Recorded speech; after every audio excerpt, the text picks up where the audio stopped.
misisa na ngai ya nzoto rapelemaka yo nde nzambe na nga naza na tene ya koluka yo nzambe natondaka yo te nzambe ya vi na ngai mosusu azali te sokoyaka te nde matanga lazare eza nanu yesu e boyi na yo esilisaka matanga mpe bato bapanzani yakaka mingi na bomoi na nga mpo mosusu azali te yawe nayekola koluka yo ntango nyonso masiya nayekola kolanda yo ntango nyonso yawe mpo nayebi lokola yo nase na moi mosusu elongo toyebi nzambe monene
Est-ce que vous êtes prêts à recevoir l'homme de Dieu?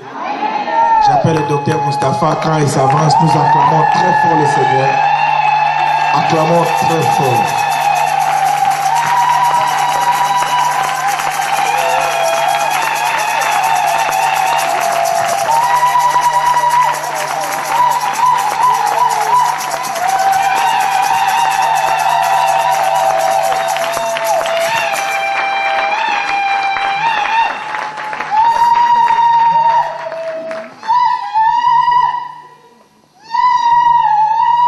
Merci beaucoup. Nous voudrions prendre un autre sujet. Je crois le mercredi, nous étions en train de parler de Naaman le lépreux. je crois le temps nous manquerait pour résumer. Je crois qu'on avait enregistré. Et ceux qui n'étaient pas là,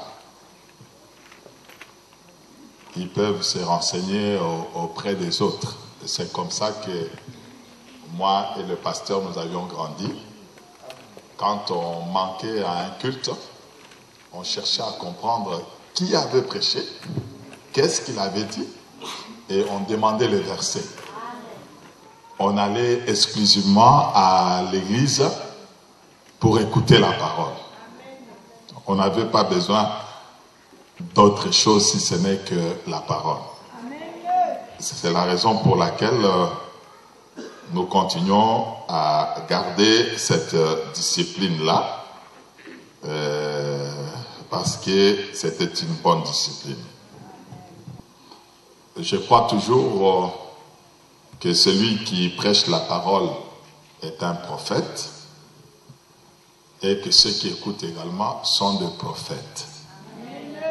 C'est-à-dire que à eux, Paul dit que si quelqu'un est en train de prophétiser, que les autres jugent.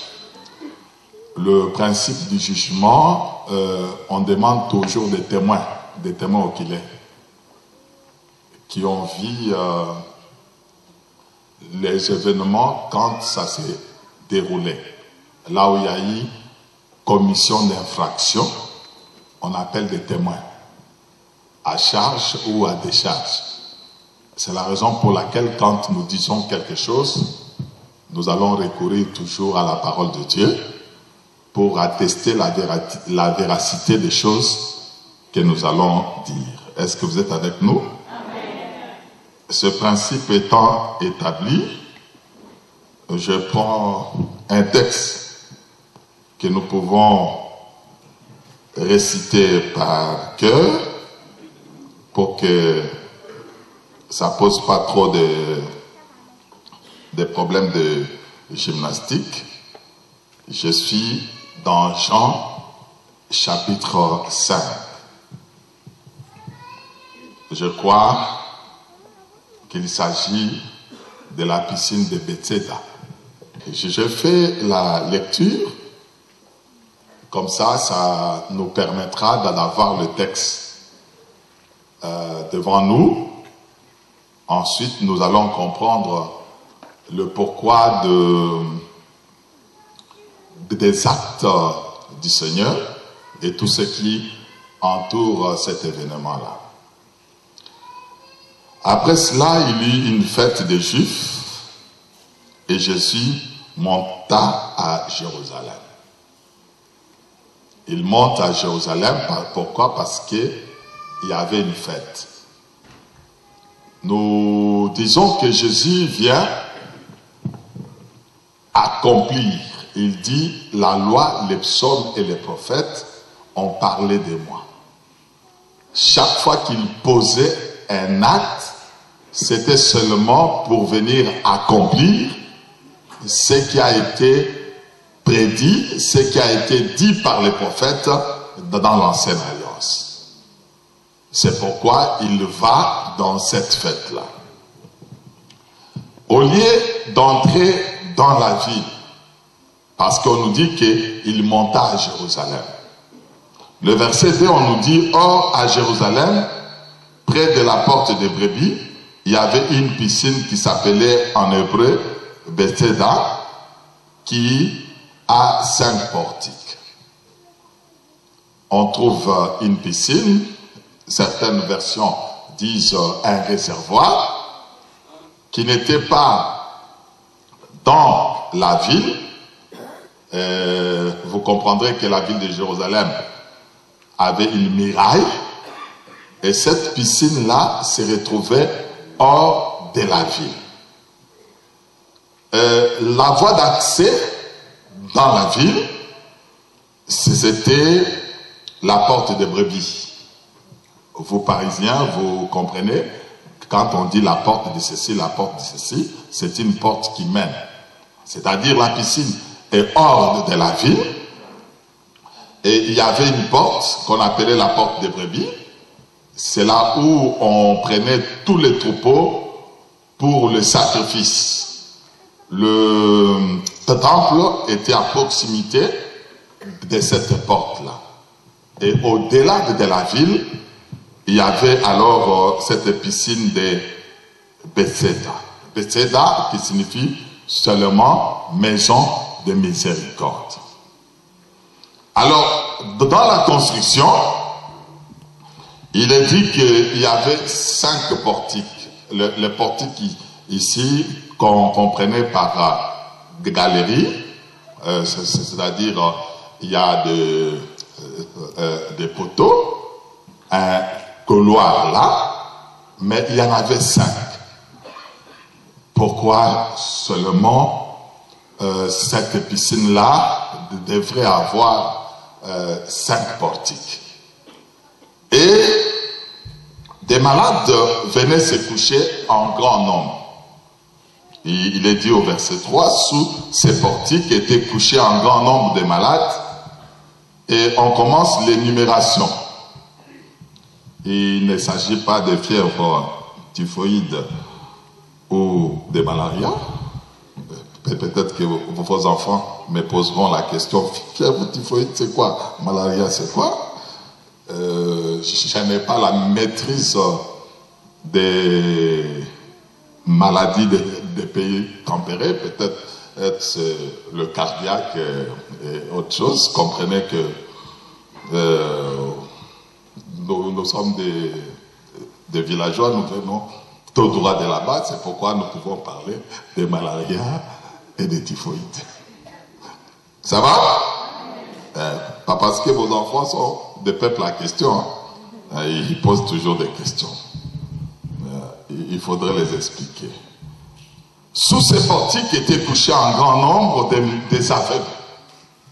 C'est ceux qui ne voyaient pas. Des boiteux. Ceux qui avaient une paralysie dans un pied. Et des paralytiques. 3 catégories. Sous les portiques. Combien de portiques? 5 portiques. Ça va? Ici, nous ne faisons que la lecture et l'analyse du texte. Qui attendait le mouvement de l'eau. Mais on nous dit que Bethesda, cette piscine-là, était la maison de miséricorde. Mais ici, nous trouvons que ce qui devrait guérir, il devrait d'abord attendre le mouvement de l'eau. Et le verset 4, il dit, quand un ange descendait de temps en temps, car un ange descendait de temps en temps dans la piscine et agitait l'eau.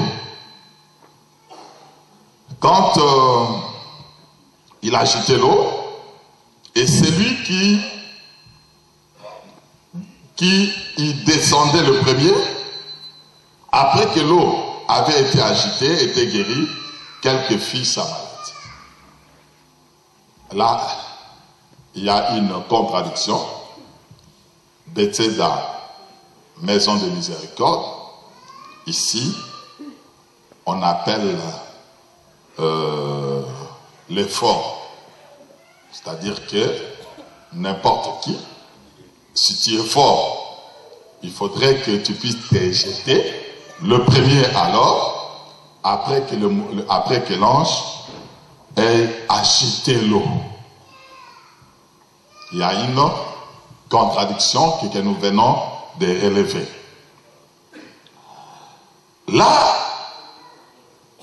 sous ces portiques-là, se trouvait un homme malade depuis 38 ans. Il n'avait pas l'âge de 38 ans. Il avait un certain âge. Il arrive. Il attend le mouvement de l'eau. Chaque fois que l'ange passe, il agite. Alors, lui, il vient toujours le dernier parce qu'il était un paralytique. Pendant 38 ans, il est resté sur ces lieux-là. Jésus l'ayant vu, sachant qu'il était malade depuis 38 ans, lui dit, veux-tu être guéri? Et par là, nous sommes en train de comprendre que Jésus est allé hors de Jérusalem, les jours de la fête des Juifs, exclusivement, je le crois, pour cet homme-là.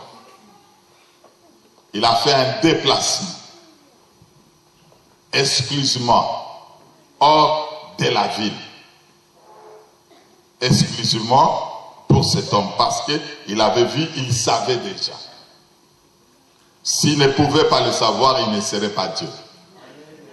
C'est la raison pour laquelle il est allé là-bas. Remarquez qu'il y avait plusieurs malades, c'est seulement celui-là. Dieu agit en sélection. Plusieurs veuves, seulement celle de Sarepta. Plusieurs lépreux, nous avions dit, c'est seulement Naaman le Syrien. Plusieurs paralytiques, il choisit un âge, une durée de la maladie, et il ne choisit pas ça au hasard. Il prend 38 ans. Donc, il doit venir accomplir ces choses-là. Donc, je continue à dire que nous sommes dans l'analyse, et il faudrait que nous puissions interpréter, parce qu'on dit que dans les assemblées, si on parle en langue, s'il n'y a pas un interprète, qu'on puisse se taire. Ça, c'est le parler en langue. Ça va? C'est le parler en langue. Il faudrait interpréter. Ici, Dieu est en train de parler, comme je vous avais dit, par des gestes, des mouvements. Le geste et le mouvement sont aussi le parler de Dieu. N'attendez pas seulement que Dieu puisse ouvrir la bouche, qu'il parle à haute et intelligible voix. Non. Lui, il ne parle pas de cette manière-là. Il voit la foule, il parle en parabole. On lui pose la question, pourquoi parle-t-il en parabole? Des pères qui ne comprennent, qui ne se convertissent et que je leur guérisse. C'est pourquoi je parle comme ça. Ça va? Mais il dit encore, quand le Saint-Esprit viendra, il parlera ouvertement. Donc nous sommes à la dispensation du Saint-Esprit. Vous avez vu que dans l'Ancienne Alliance, lorsque Moïse était en train de bégayer, il a fallu qu'Aaron soit là, qu'il soit son interprète. C'est-à-dire qu'il puisse rendre les choses intelligibles. Ici, Jésus est le dernier Moïse, mais le Saint-Esprit doit nous amener à comprendre ces choses-là. Ça va? Alors, il choisit cet homme-là et il pose la question à l'homme. L'homme lui répondit, Seigneur, je n'ai personne pour me jeter dans la piscine quand l'eau est agitée. Pendant que j'y vais, un autre descend avant moi. Cet homme trouve la grâce. Quelle grâce que cet homme-là trouve. L'eau mouvementée de la piscine. Nous savons tous que l'eau est un liquide. Que l'ange vient agiter. C'est seulement l'eau qui peut guérir la maladie. L'eau est symbolique, nous savons tous, de la parole. Dans leur détresse, ils crièrent vers lui, il leur envoya la parole et la parole est guérie. Ça va? Maintenant, l'eau doit changer de forme. Ce n'est plus l'eau, l'eau devient un homme. J'ai encore un témoin. Devant le puits de Jacob, la femme samaritaine, le puits était devenu un homme. Jésus-Christ dit que je suis la source d'eau vive. En opposition avec cette eau-là qu'on pouvait boire et qui ne pouvait pas étancher la soif. Ça va? Ici, je ne peux pas rendre très bien, mais je vais revenir pour que tout le monde comprenne. Tozali na bonganga. Bonganga ezalaka na bikila kila na yango. Hein? Chez le marabout, il y a beaucoup de mystères et de mysticisme. Et quand il dit que il faut faire ceci, et si tu fais cela, tu verras. Hein? Ok. Donc, aussitôt, cet homme, il lui dit quoi? Lève-toi, lui dit Jésus, prends ton lit et marche. Il lui dit, lève-toi, lui dit Jésus, prends ton lit et marche. Le paralytique était là.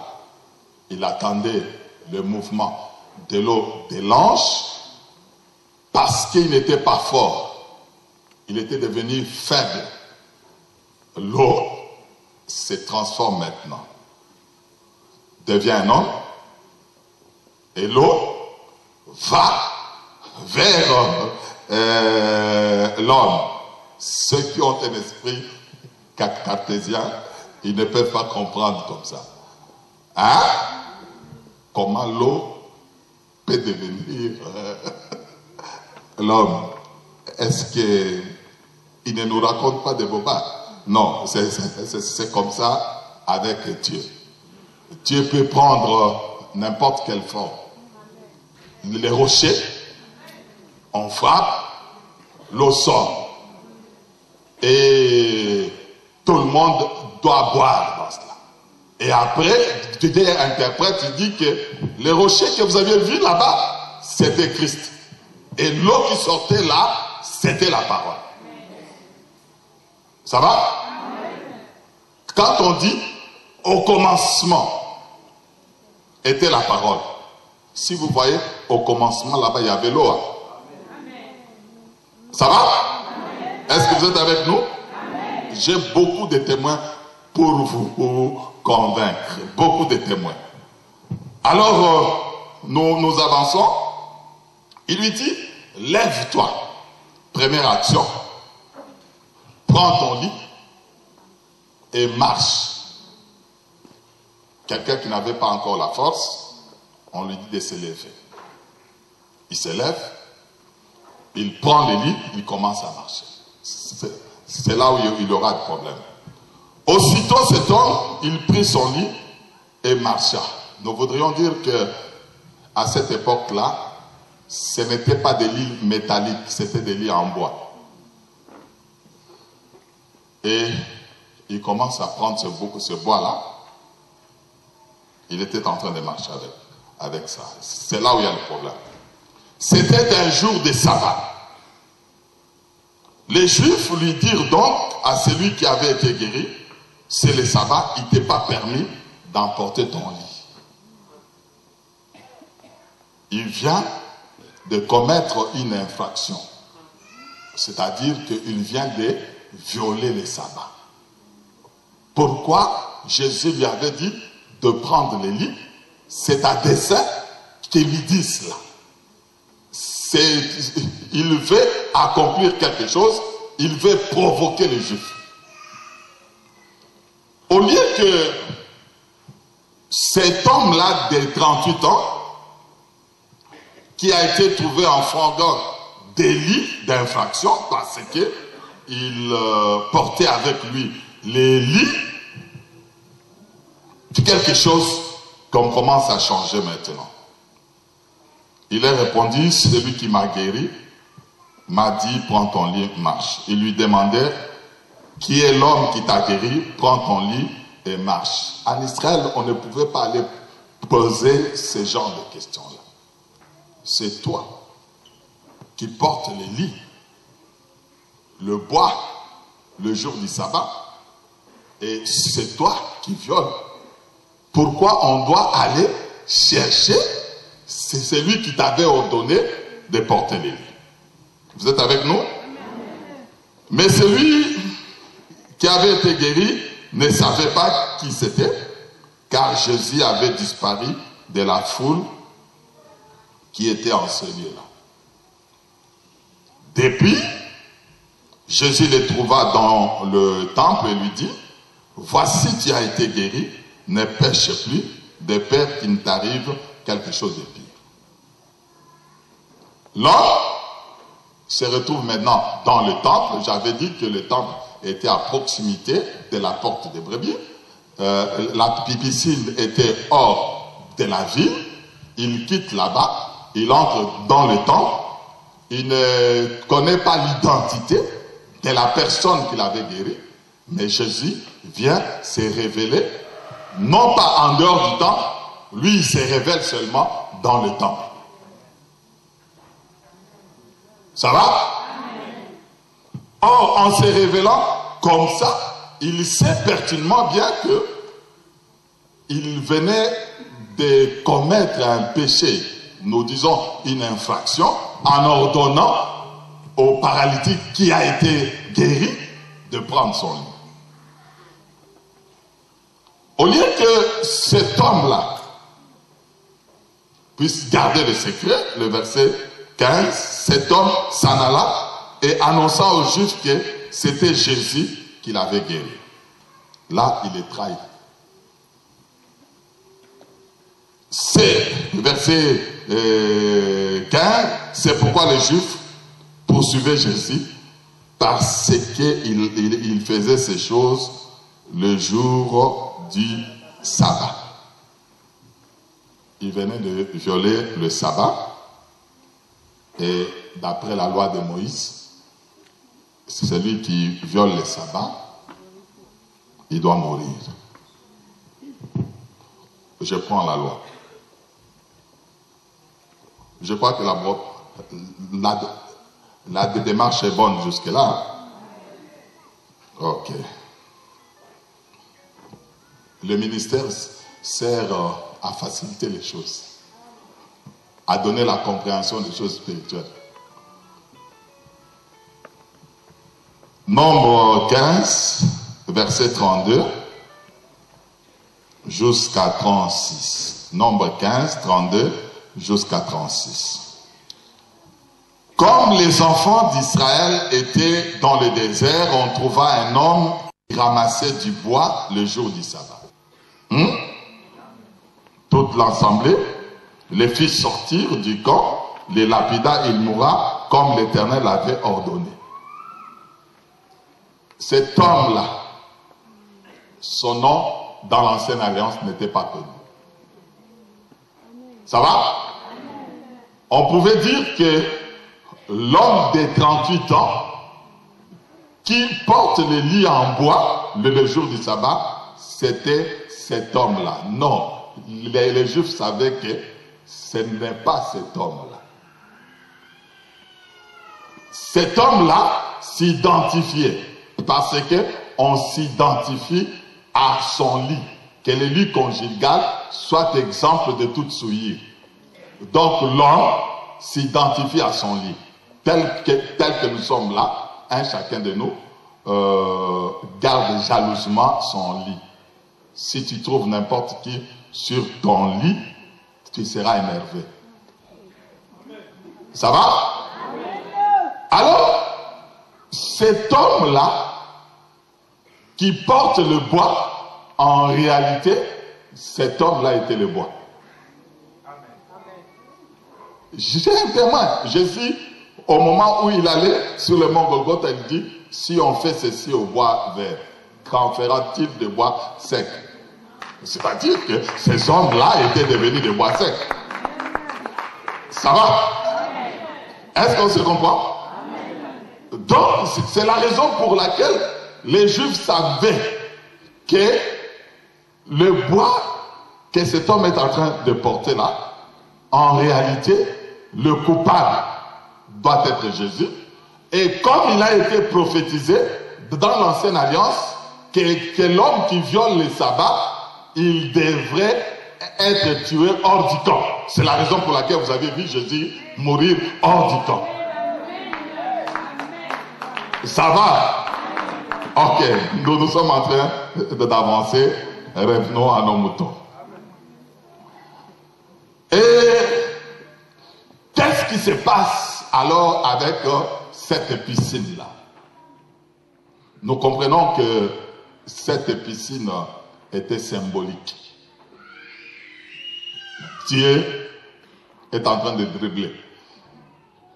Vous saviez que Matthieu, Jean, Luc, ainsi que Marc et Jean sont des textes de l'Ancienne Alliance.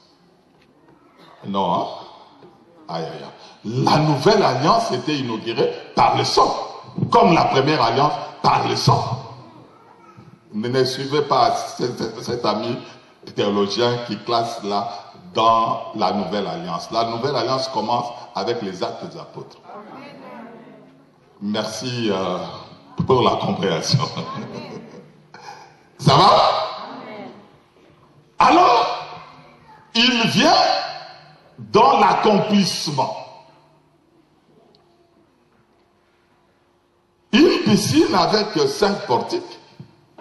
Si nous posons la question, le chiffre 5 représente quoi? C'est le chiffre du ministère. 5 ministères, à savoir l'apôtre, prophète, être docteur, pasteur et évangéliste. Ça va?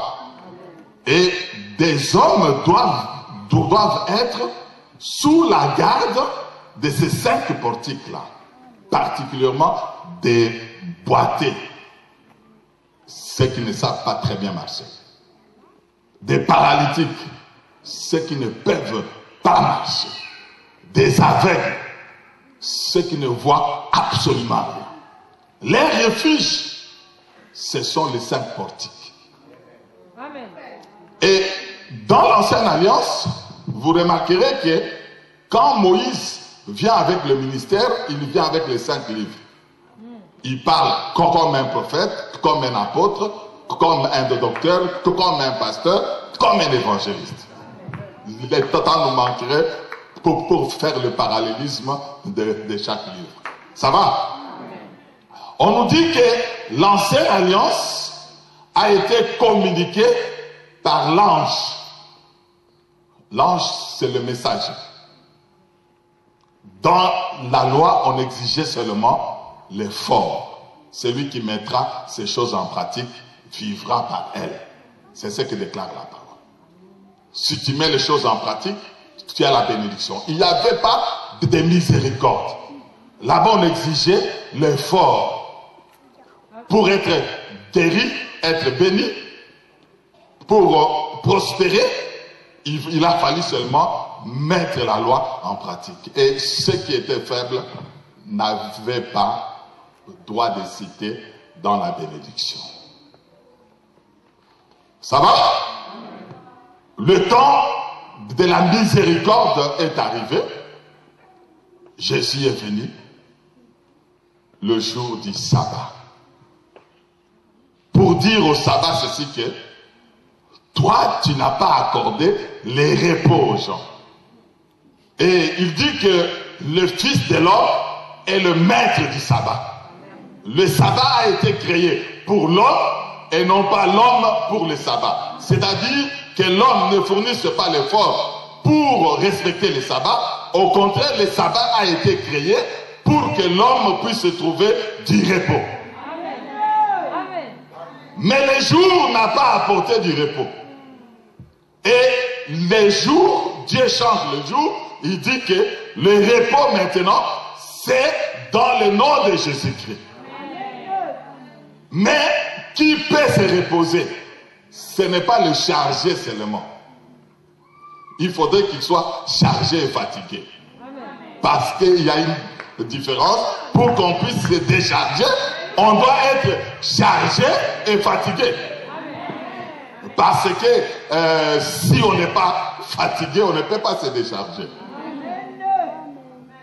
Notre pasteur commun avec le pasteur Yohani, Matadi Kazadi, paix à son âme, il nous disait ceci en ce qui concerne le sabbat. Un homme portait du bois dans sa tête. Il y avait un conducteur qui venait. Il le voit chargé. Il n'a pas vérifié s'il était fatigué. Il le met dans la carrosserie. L'homme monte avec son fardeau sur la tête. Le véhicule roule à 100 km à l'heure. Lui, il allait et il rentrait. Oh, le conducteur a entendu des bruits, il s'arrête. Il dit, c'est quoi ça? Il le trouve sur le véhicule avec son fardeau sur la tête.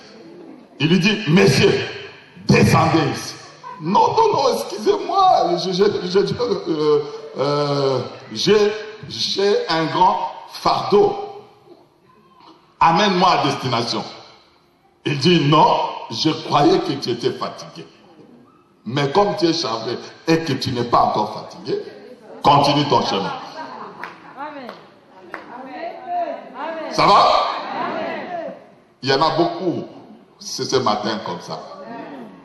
Ils sont chargés, mais ils ne sont pas encore fatigués.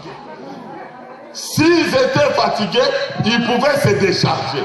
Il y a une invitation solennelle qui nous dit que venez à moi, vous tous qui êtes chargés et fatigués, et moi je vous donnerai le repos. Le repos que Moïse n'a pas pu donner. Le repos que Josué n'a pas pu donner. Et l'apôtre dit que si Josué leur avait donné du repos, il ne serait pas question de dire, il encore que aujourd'hui, si vous entendez ma voix, n'endurcissez pas votre cœur. Ça va? Le repos arrive en train de chercher les hommes.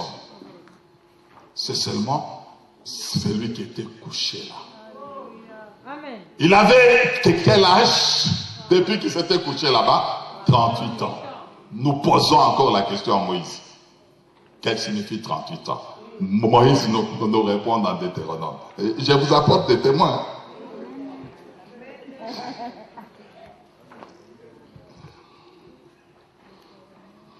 Là, j'ai l'assurance que je ne fais pas une interprétation particulière.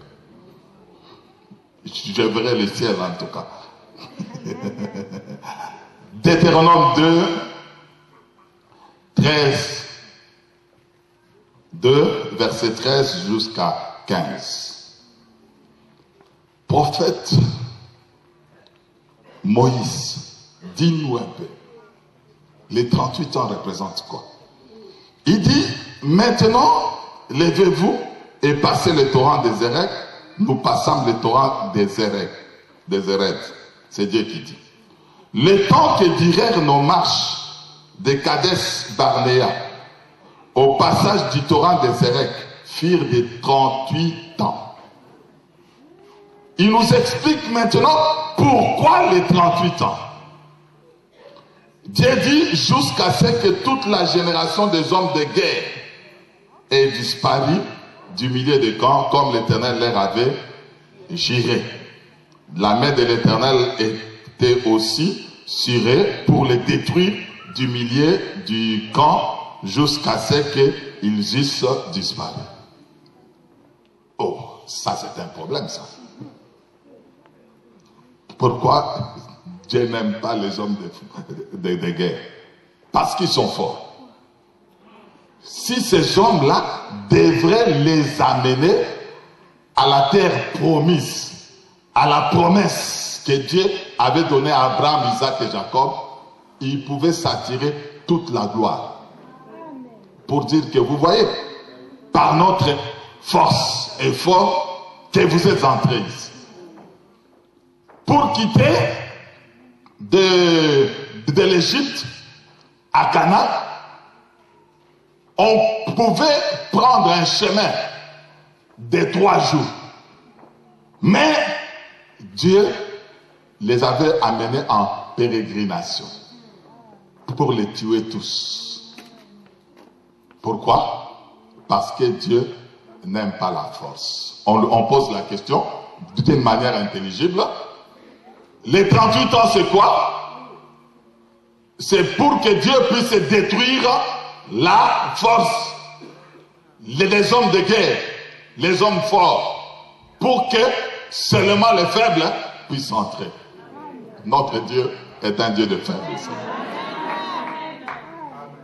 Ça va? S'il y avait un tableau ici, je pouvais le démontrer, mais je le dis en passant. Ceux qui peuvent comprendre, ils peuvent comprendre. Vous remarquerez que Sarah et Abraham rencontrent Dieu à la circoncision. Abraham avait l'âge de 99 ans. Sarah, l'âge de 89 ans. Sarah mourit à l'âge de 127 ans. Ceux qui ont l'habitude de faire des calculs, ils comprendront que depuis la circoncision jusqu'à la mort de Sarah, c'est 38 ans. Ainsi, elle s'était reposée dans le jardin de Macapella. Le jardin de Macapella, c'est le lieu du repos où on ne pense plus à rien. On se repose, c'est-à-dire il n'y a plus aucun effort. Comme Abraham était encore fort, remarquez qu'à la mort de Sarah, Abraham pouvait encore se remarier. Si vous voyez l'âge de la mort d'Abraham, c'est 175 ans. C'est-à-dire 2 fois 38 ans. Si vous avez encore l'effort, vous ne pouvez pas vous reposer. Dieu ne s'occupera pas de toi. Pourquoi? Parce que tu comptes sur tes propres efforts. Dieu s'occupe seulement de ce qui dit « Ah, Nasuki, vraiment. »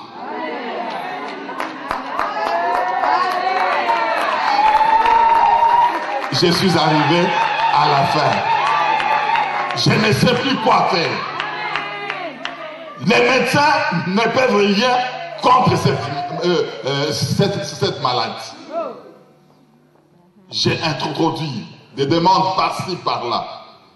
Ah, Dieu, occupe-toi de cette affaire. C'est alors qu'il descend maintenant lui-même. Il prend le fardeau parce que Issachar est un ananorobiste, c'est-à-dire quelqu'un qui porte des fardeaux sans se fatiguer.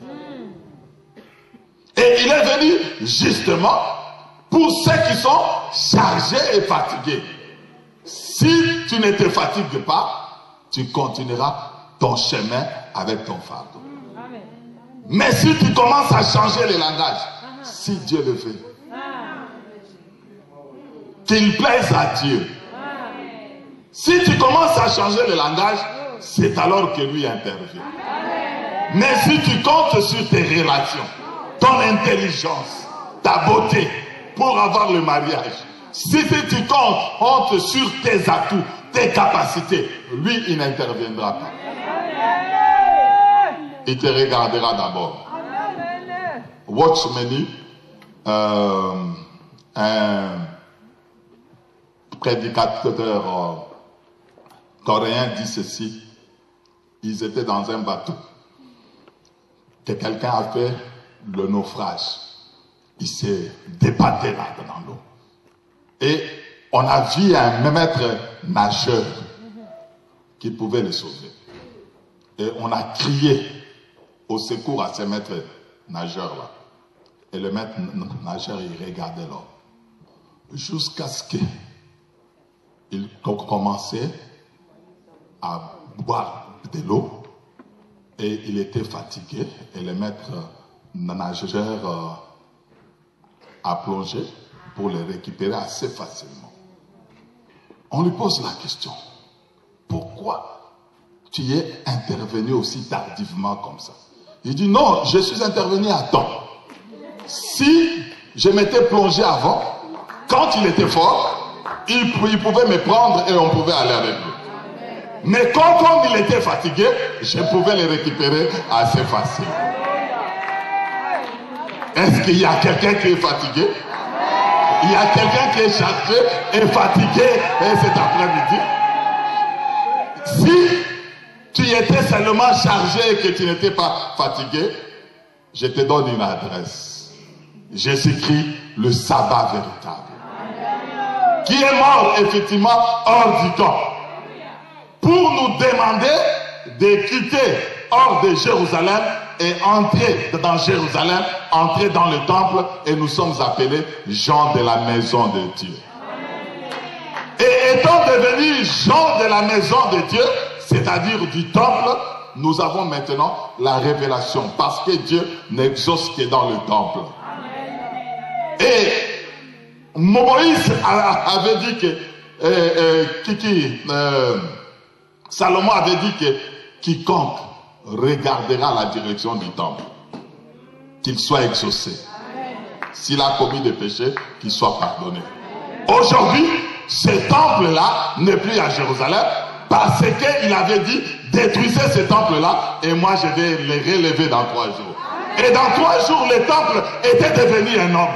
Et aujourd'hui, nous avons un lieu d'adoration où nous pouvons adresser nos prières. Et quand nous adressons nos prières au temple véritable que Jésus-Christ, il nous exauce.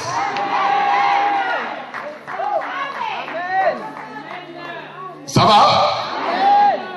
Ça va? Le repos véritable. Le repos véritable est en Jésus. On dort comme un bébé. À chaque jour suffit sa peine. Je ne m'occupe pas du lendemain, parce que le lendemain s'occupera de lui-même.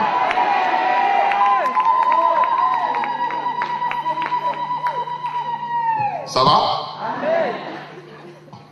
Mon ami le pasteur Jean-Pierre, mon jeune frère Yohann, on aime bien l'appeler Yohann, ils sont venus en Europe avant moi. Ça va? Ils ont rencontré des déboires et des difficultés ici. Mais moi, je suis resté au pays.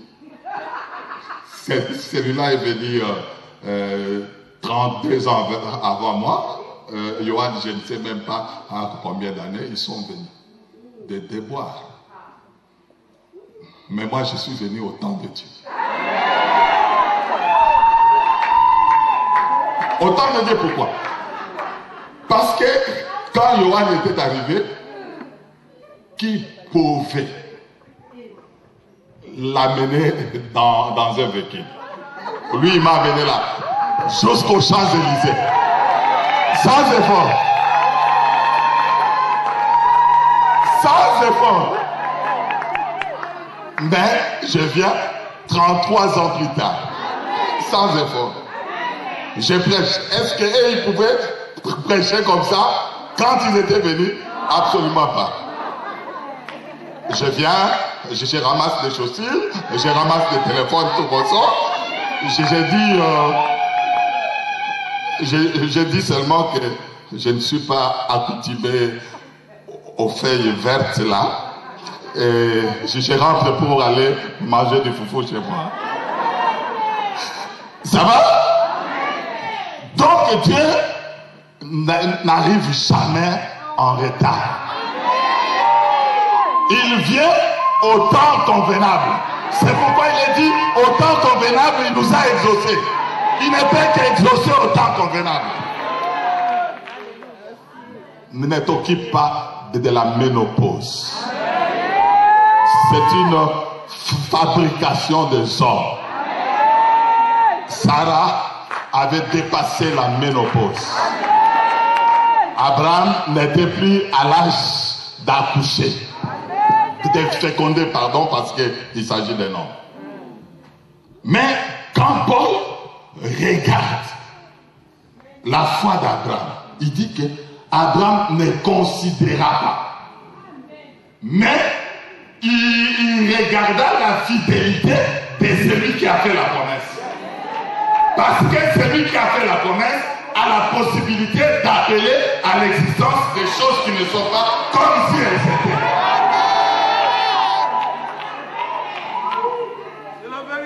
Si Si tu regardes à ton problème, tu vas perdre la foi. Si tu regardes au nombre d'années, tu vas perdre la foi.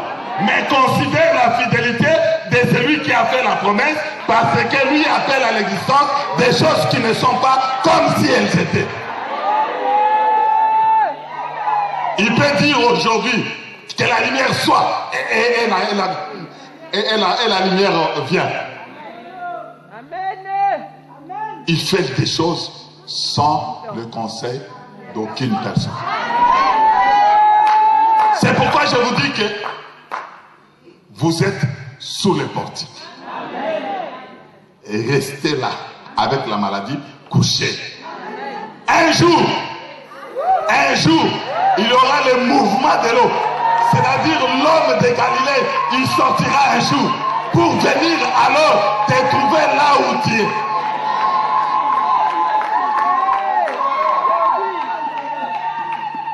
Ceux qui ont la foi entendent la promesse. Joseph dit aux enfants d'Israël, certainement Dieu vous visitera. Mais au sortir d'ici, amenez mes seaux avec vous. Quelle que soit la longueur de la nuit, le jour apparaîtra certainement. Quel que soit le temps de la souffrance, en réalité, Dieu viendra un jour à ton secours parce qu'il t'écoute. Quand Dieu ne répond pas, cela ne veut pas dire qu'il ne t'écoute pas. Il attend un moment convenable pour qu'il puisse te devenir en aide. Je voulais dire à quelqu'un qui s'était déjà découragé, quelqu'un qui avait désespéré. Abraham, la Bible déclare ceci. Il lui crie contre toute espérance. Autrement dit, là où il ne faudrait même pas espérer, lui avait espéré. Mais il n'a pas regardé au problème, mais il a regardé à un Dieu qui crée le ciel et de la terre. Il a la capacité de recréer. Il a la capacité de restaurer. Il a la capacité d'apporter de la joie, une vie nouvelle. C'est Dieu-là, nous le croyons. Je ne suis pas La Fontaine pour que je parle de fables. Mais je suis en train de vous dire des réalités que nous avions vécues. Quand je regarde votre pasteur, je suis ébahi. Je le connais depuis sa prime enfance. Ça va? Dieu vient en son temps. Il est le rémunérateur de ceux qui le cherchent. Il rémunère toujours, tantôt d'une manière, tantôt d'une autre. Seulement, il faudrait te décharger. Dormir comme un enfant. Que les soucis ne te réveillent pas au milieu de la nuit. Sinon, tu vas attraper les maladies des riches. Hyperacidité, hypoacidité, cardiaque, AVC, ça coûte trop cher. Heureusement que vous êtes adhérés à la sécurité sociale. Chez nous, c'est la mort alors. C'est pourquoi il faut dormir tranquillement, te réveiller seulement à l'heure de prière. Si il vient te dire d'où te vient cette quiétude-là dans la nuit, tu ronfles et pourtant, tu lui dis, attends-moi le matin. Le matin même, il ne viendra pas. Il reviendra encore à l'heure du dîner. Tu commences à manger un petit. Pourquoi tu manges avec onction comme ça? Et ces problèmes-là. Tu lui diras impoli. Chez nous au village, on ne parle pas aux gens quand ils sont en train de manger. Et il fuira loin de toi. Résistez-le avec une foi, il fuira loin de toi. J'aimerais prier pour vous, qui pèse au pasteur, si on peut se tenir debout et on va prier.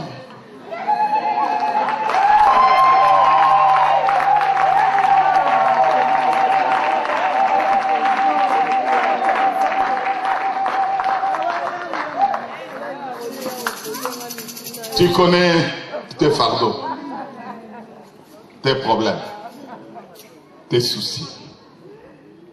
Au sortir de ce lieu, que tu dises avec ton cœur que il n'y a pas de souci. Ne le dis pas avec des lèvres, mais que tu dises dans ton cœur qu'il n'y a pas de souci.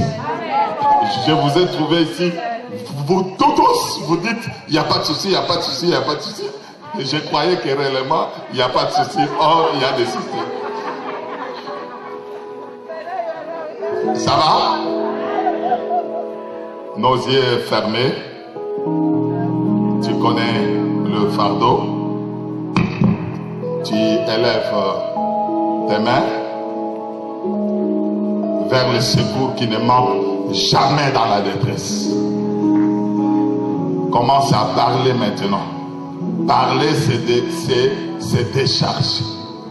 Parle maintenant. Au sortir de ce lieu, tu verras que ton cœur sera vidé. Il y a une paix inexprimable qui entrera dans ton cœur. Parce qu'il nous a laissé la paix que le monde ne peut pas donner.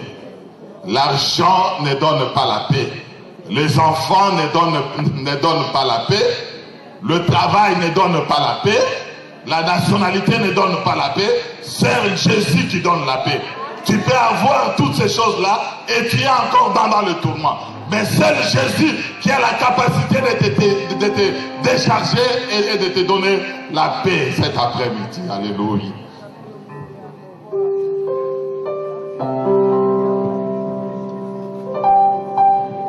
Confirme ta parole ce soir, oh Dieu.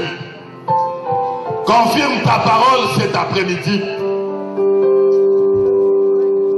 Nous avions apporté ta parole. Nous croyons que ta parole est la vérité. Quiconque avait disposé son cœur pour t'écouter cet après-midi, oh Dieu, c'est toi qui es le véritable Sakar qui porte les fardeaux. Commence à porter les fardeaux. Les fardeaux, tu en connais au Seigneur. Tu as la capacité de porter tous les fardeaux à la fois. Tu connais les problèmes d'un chacun d'eux. Il y en a qui sont malades. Nous savons que par tes vertus, nous sommes guéris. Et je déloge tous les démons des maladies, des esprits de maladies, de libérer ces peuples maintenant au nom de Jésus-Christ. Il y en a qui ont des problèmes de stérilité. Il y en a qui ont des problèmes de maladies incurables. Il y en a qui ont des problèmes de papier. Il y en a qui ont des problèmes, éternel notre Dieu, de subsistance. Oh Jésus, toutes ces choses-là, tu avais emporté cela sur la croix. C'est la raison pour laquelle tu as été mis hors du camp. Manifeste la puissance de ton nom. Démontre que tu es Dieu. Jésus, tu es Dieu. Démontre que tu es Dieu. Esprit de malédiction, de malchance, au nom de Jésus, tous les démons de blocage, tous les démons diaboliques, au nom de Jésus qui Nazareth, je vous déloge de ce peuple maintenant. Au nom de Jésus, manifeste ta gloire au Dieu. Descends au Père éternel. Descends Jésus. Descends maintenant de notre Dieu. Manifeste la puissance de ton nom. Qu'il soit déchargé. Parle-nous pour te Jésus.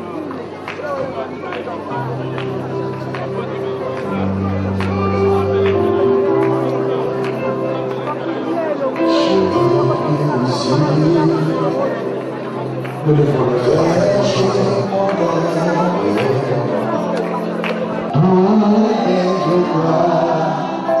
secours